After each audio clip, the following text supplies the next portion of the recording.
والسلام علی رسول اللہ اما بعد۔ شیخ الاسلام محمد ابن عبد الوہاب رحمہ اللہ فرماتے ہیں وَأَعْظَمُ مَا أَمَرَ اللَّهُ بِهِ التوحید، سب سے بڑی چیز، سب سے بڑی عبادت، سب سے بڑی نیکی جس کی طرف اللہ سبحانہ و تعالی نے دعوت دی ہے، جس کا حکم دیا ہے، وہ توحید ہے۔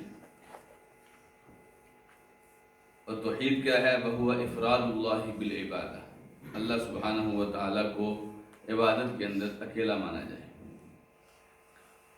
آپ کو میں بتلاتا چلوں کہ قیامت کے دن تقسیم جو ہوگی وہ توحید کی بنیاد پر ہوگی۔ ایک طرف اللہ کے بندے اور ایک طرف اللہ کے دشمن، یہ توحید کی بنیاد پر تقسیم ہوگی۔ نبی کریم صلی اللہ علیہ وسلم نے جتنی جنگیں لڑی، حالانکہ آپ صلح جو آدمی تھے، لیکن آپ کو جنگیں لڑنا پڑی، اور ان جنگوں کی بنیاد رب کریم کی توحید اور اس توحید کے منافی شرک تھی۔ اسی طریقے سے قیامت کے دن جب میزان لگے گا وہ توحید کی بنیاد پر لگے گا۔ اگر آدمی توحید پر چلنے والا نہ ہوگا تو اس کے لیے میزان لگے گا ہی نہیں۔ وَلَا نُقِيمُ لَهُمْ يَوْمَ الْقِيَامَةِ وَزْنًا، فرمایا کہ ان لوگوں کے لیے ہم قیامت والے دن میزان نہیں لگائیں گے۔ پل صراط سے گزرنے کا جو معاملہ ہے وہ بھی توحید کی بنیاد پر ہوگا۔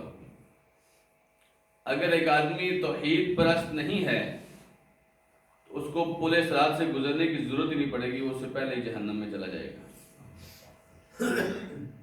تو توحید سب سے بڑی چیز ہے جو اللہ سبحانہ و تعالیٰ نے اس کا حکم دیا ہے، اور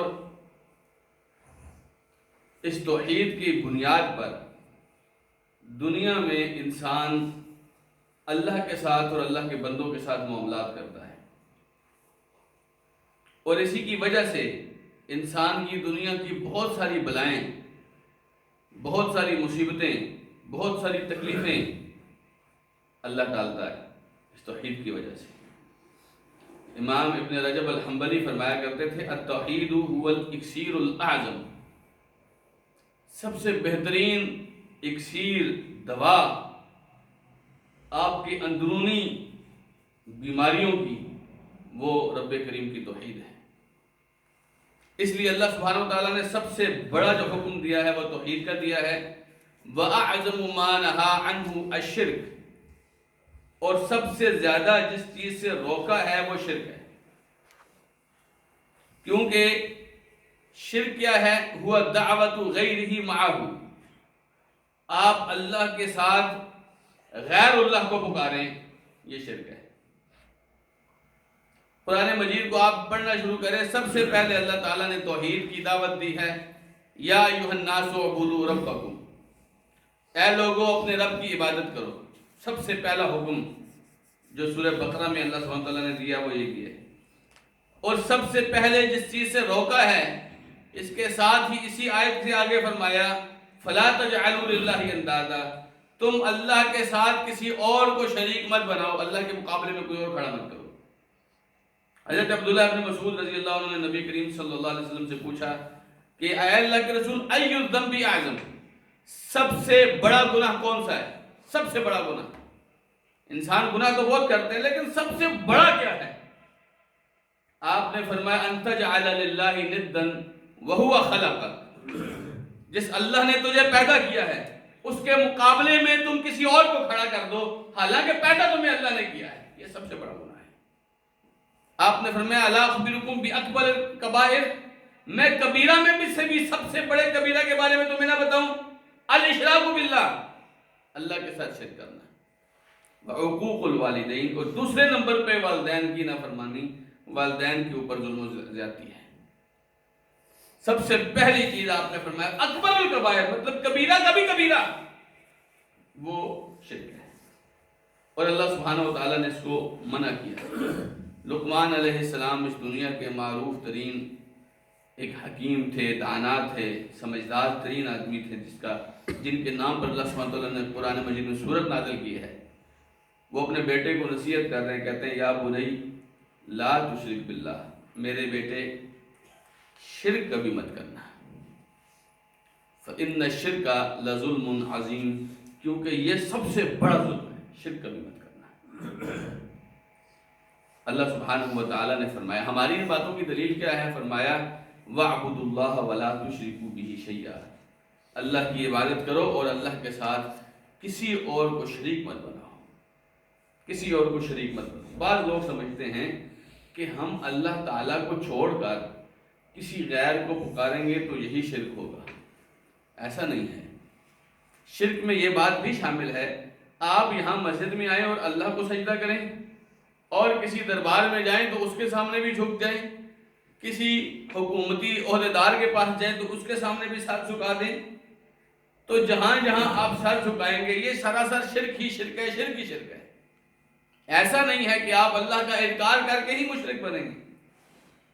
اللہ کی عبادت کے ساتھ غیر کی عبادت کو شامل کرنا یہ شرک ہے، اور یہ اللہ سبحانہ وتعالیٰ کو بالکل بھی پسند نہیں ہے. یہاں تک کچھ باتیں سمجھانے کے بعد شیخ الاسلام محمد بن عبد الوہاب رحمہ اللہ فرماتے ہیں فَإِذَا قِيلَ لَكَ، اگر آپ سے کوئی پوچھے مَلْ اصول الثلاثہ، وہ 3 اصول کون سے ہیں، بنیادی اصول کون سے ہیں، الَّتِي يَجِبُ عَلَى الْإِنسَانِ مَعْرِفَتُهَا، جن کی معرفت انسان کے اوپر واجب ہوتی ہے. فَقُلْ مَعْرِفَةُ الْعَبْدِ رَبَّهُ وَدِينَهُ وَنَبِيَّهُ مُحَمَّدًا صلی اللہ علیہ وسلم. تو آپ ان کو بتائیں کہ بندے کا اپنے رب کو پہچاننا، اپنے دین کو پہچاننا، اپنے نبی محمد صلی اللہ علیہ وسلم کو پہچاننا، یہ 3 وہ بنیادی اصول ہیں جو ہر انسان کے اوپر جن کی معرفت واجب ہوتی ہے. اچھا آپ کو میں بتاؤں معرفت کیا ہوتی ہے. ایک ہوتا ہے علم، ایک ہوتا ہے علم. علم کا مطلب ہوتا ہے کسی کے بارے میں آپ جانیں، لیکن معرفت کے اندر ایک خاص چیز اضافی ہوتی ہے، وہ یہ ہے کہ معرفت ہونے سے پہلے آپ اس کو نہیں جانتے تھے. معرفت ہونے سے پہلے آپ اس کو نہیں جانتے تھے، بعد میں آپ کو پتا چلا کہ ایسا ہے. تو آپ اور میں اپنے رب کے بارے میں وہ حقوق نہیں جانتے تو ان کو جاننا ضروری ہے. اگر ہم اسلام کی بنیادی تعلیمات نہیں جانتے تو ان کو جاننا ضروری ہے. اگر ہم محمد رسول اللہ صلی اللہ علیہ وسلم کے حقوق اور آپ کی ذمہ داریاں اور آپ کے ساتھ ہمارا تعلق ہمیں اس کا علم نہیں ہے تو اس کو جاننا ضروری ہے. یہ معرفت ہے. آپ دیکھیں گے کہ کبھی بھی اللہ سبحانہ و تعالیٰ کے بارے میں یہ نہیں آئے گا اللہ نے فلاں کو پہچان لیا. معرفت کا مطلب ہوتا ہے پہچاننا. کبھی بھی آپ یہ نہیں دیکھیں کہ اللہ تعالیٰ کے بارے میں یہ آیا اللہ نے فلاں کو پہچان لیا. کیوں؟ پہچاننے کا مطلب یہ ہے کہ پہلے آپ نہیں پہچان رہے تھے. تو ایسا تو کوئی بھی نہیں ہے نا جس کو اللہ پہلے نہیں پہچان رہا تھا. اللہ کے بارے میں علم کی بات آئی ہے کہ اللہ فلاں کو جانتا ہے. پہچاننے کا لفظ اللہ کے بارے میں نہیں آیا، لیکن ہمارے لیے پہچاننے کا لفظ آیا ہے. کیوں؟ ہم عام طور پر نہیں جانتے ہوتے، تو ہمارے لیے جاننا ضروری ہے. یہ جو علم ہے آپ کو اتنی تکلیف دے کر ہم بٹھاتے ہیں یہاں پر، بہت ضروری ہے یہ علم حاصل کرنا، یہ معرفت حاصل. آپ کو کم سے کم ہم دیکھیں ایک انسان ہے جسے مالک الملک نے پیدا کیا ہے، اس کی 30 40 60 70 سال کی زندگی کا سارا بندوبست اس کے لیے، زمین و آسمان ساروں کے دروازے کھولنا، اس کے لیے رزق کا بندوبست کرنا، اس کے لیے تعلقات بنانا، اس کے رشتہ دار بنانا، سارے کے سارے ایک انسان کو اس دنیا میں رہنے کے لیے جتنے لوازمات ضروری ہیں، ضروریات سے زیادہ سہولیات اللہ سبحانہ و تعالیٰ دیتا ہے. پھر یہ دینے والے اللہ کو ہی نہ پہچانتا ہو تو کتنی عجیب سی بات ہے. اور یہ انسان اللہ تعالیٰ نے اس کو جو دنیا میں رہنے کا طریقہ کار سمجھایا ہے وہ اس کا دین ہے. اگر یہ اپنے دین کو ہی نہ پہچانتا ہو تو پھر یہ انسان انسانوں کی طرح نہیں رہے گا، پھر تو یہ جانوروں کی طرح رہے گا. اور اسی طریقے سے اگر یہ انسان اپنے سب سے بڑے محسن جناب محمد رسول اللہ صلی اللہ علیہ وسلم کو نہ پہچانتا ہو، اور محسن ہونا بھی ایک الگ بات ہے، سب سے بڑی بات یہ ہے کہ اگر محمد رسول اللہ صلی اللہ علیہ وسلم کو نہیں پہچانیں گے تو ان کی جو ملکیت ہے، ان کی جو وراثت ہے جنت، اس میں کیسے جائیں گے؟ جہنم کے عذاب سے کیسے بچیں گے؟ بہت ضروری چیزیں ہیں جو ہمارے لیے پہچاننا ان کا ضروری ہے۔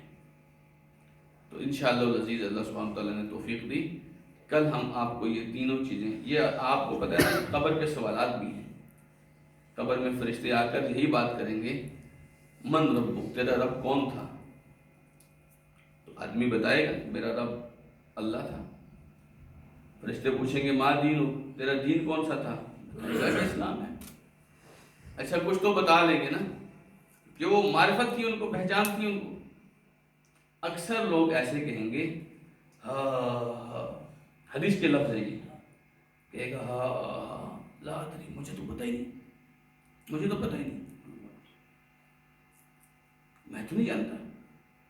قلت ما قال الناس، مجھے یاد پڑتا ہے لوگ کوئی بات کرتے تھے، مجھے یاد پڑتا ہے لوگ کچھ کہتے تھے، میں بھی اسی طرح کہتا تھا نا۔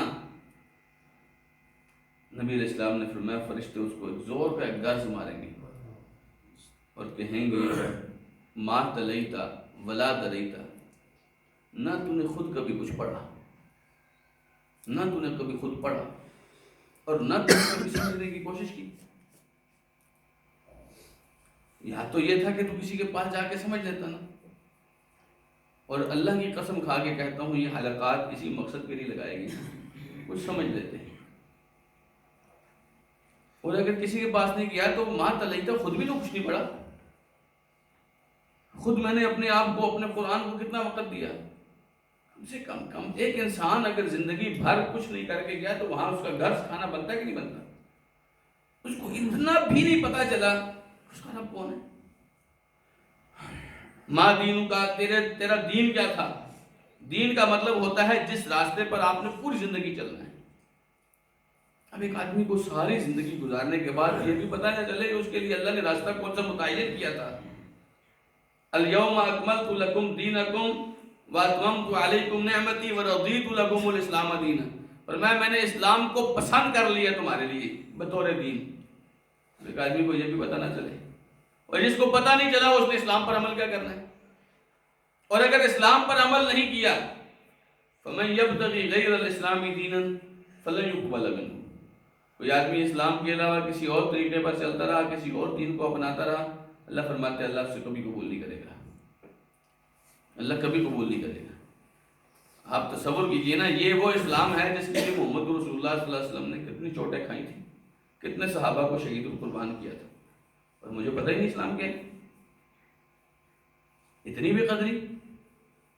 اور پھر اگر میں محمد رسول اللہ کو ہی نہ پہچان سکوں، جنہوں نے آج سے 1400 سال پہلے ہمارے لیے اللہ سبحانہ وتعالیٰ کے سامنے رو رو کر اپنے پاؤں سجا لیے تھے، اللہ تعالیٰ کو رو رو کر بہت منایا تھا اپنی امت کے بارے میں، اور مجھے پتہ ہی نہ وہ تھے کون، مجھے پتہ ہی نہ ان کا حق کیا تھا، مجھے پتہ ہی نہ ہو کہ ان کا راستہ کون سا تھا، پھر یہ میرے خیال میں ہماری انسانیت کے اوپر تف اور افسوس ہے۔